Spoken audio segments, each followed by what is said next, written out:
All right, so welcome to Retro Central, which is my bedroom. Uh, and I'm going to talk a little bit about the NES or Nintendo Entertainment System this afternoon. But I figured before I started, uh, show you uh, the game systems that I have here. I have the Super Nintendo back there in the corner.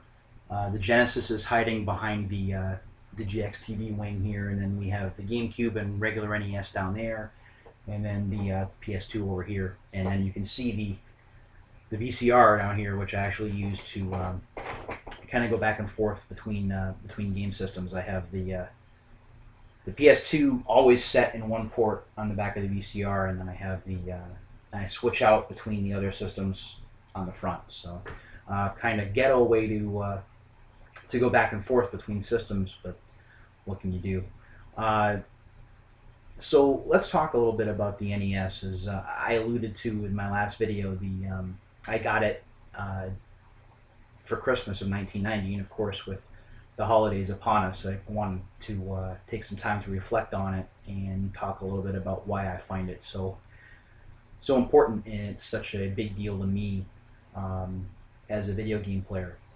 Before the Nintendo came out, my video game habits were primarily split between Commodore computers and arcades. I had a VIC 20 and then a Commodore 64 in the 80s, and was playing games in floppy disks with Atari controllers, and there were some fairly crude coin-op conversions, so I could play some arcade games at home. But most of the time, I spent wandering around arcades with a pocket full of tokens and playing when I had the ability to.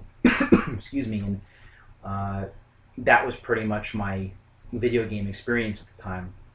I had grown out of the Atari 2600.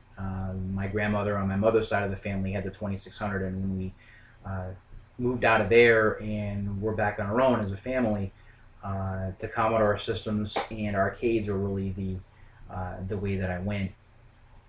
So when the holidays came in 1990, I was going to college. I was a music major at the time, and my I was living with my grandmother.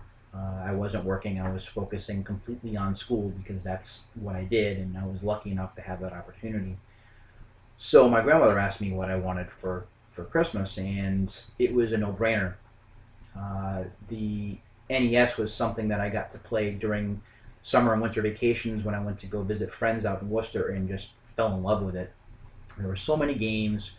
It was such an easy system to play on, and it was all the rage at the time. Super Mario Brothers, Legend of Zelda, RBI Baseball, Rad Racer, just an absolute ton of games that the Commodore 64 just didn't have. So when my grandmother asked me, I put together a fairly elaborate for the time period presentation talking about why I wanted it.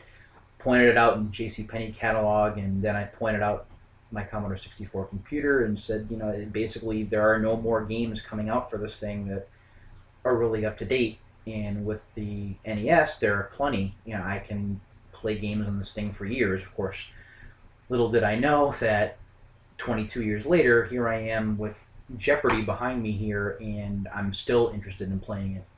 As a matter of fact, when I got the NES for Christmas that year, Jeopardy 25th Anniversary Edition was actually one of the first games that I got, along with Super C and Super Mario 3. And I had forgotten in my last video that I got Low G-Man at the time, but I really don't want to talk about that because that game really doesn't fit.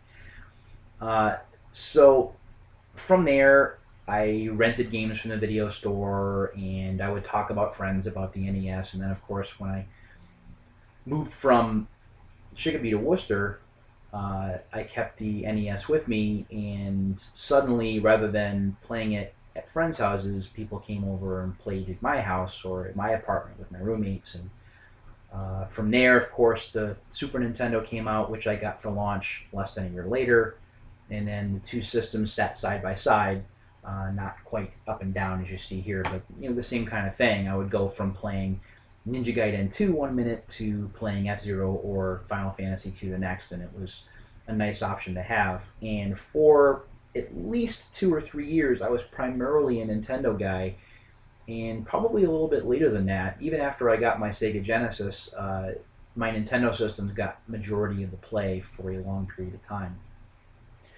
But when the PlayStation came out in '95, and I was blown away by that, I had made the decision to part with all of my Nintendo gear in order to be able to afford that. As at the time I was working, but I had bills because I was an adult, and I made some sacrifices in order to get the PlayStation, and the regular NES went away. I did try and make another collection or put another collection together in the late '90s, but when the Dreamcast came out, I wound up making the same move. So uh, I was a dope twice.